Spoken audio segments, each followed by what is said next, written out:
بسم الله الرحمن الرحيم.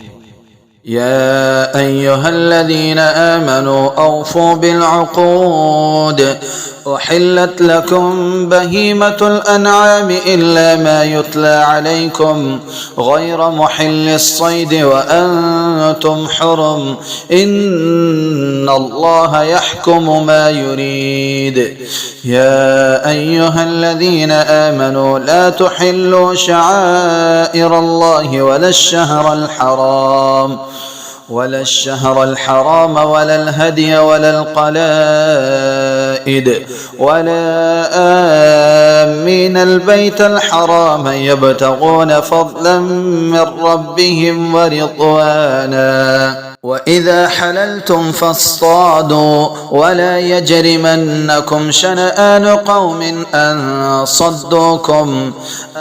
صدوكم عن المسجد الحرام أن تعتدوا وتعاونوا على البر والتقوى ولا تعاونوا على الإثم والعدوان واتقوا الله إن الله شديد العقاب.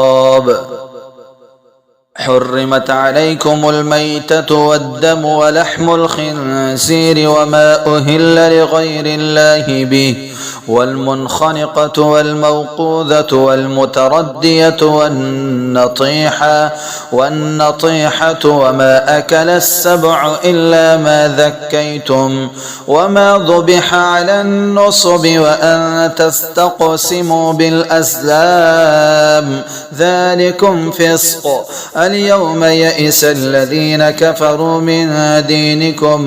من دينكم فلا تخشوهم واخشون.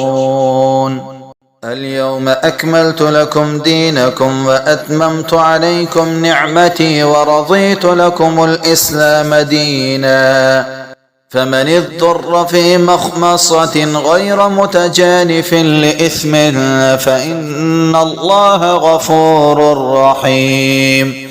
يسألونك ماذا أحل لهم قل أحل لكم الطيبات وما علمتم من الجوارح مكلبين تعلمونهن مما علمكم الله فكلوا مما أمسكن عليكم واذكروا اسم الله عليه واتقوا الله إن الله سريع الحساب.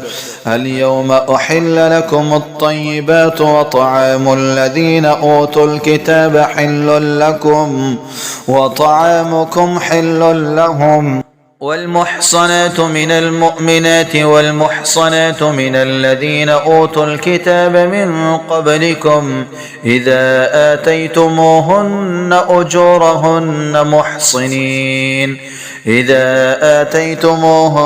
أجورهن محصنين غير مسافحين ولا متخذي أخدان ومن يكفر بالإيمان فقد حبط عمله وهو في الآخرة من الخاسرين.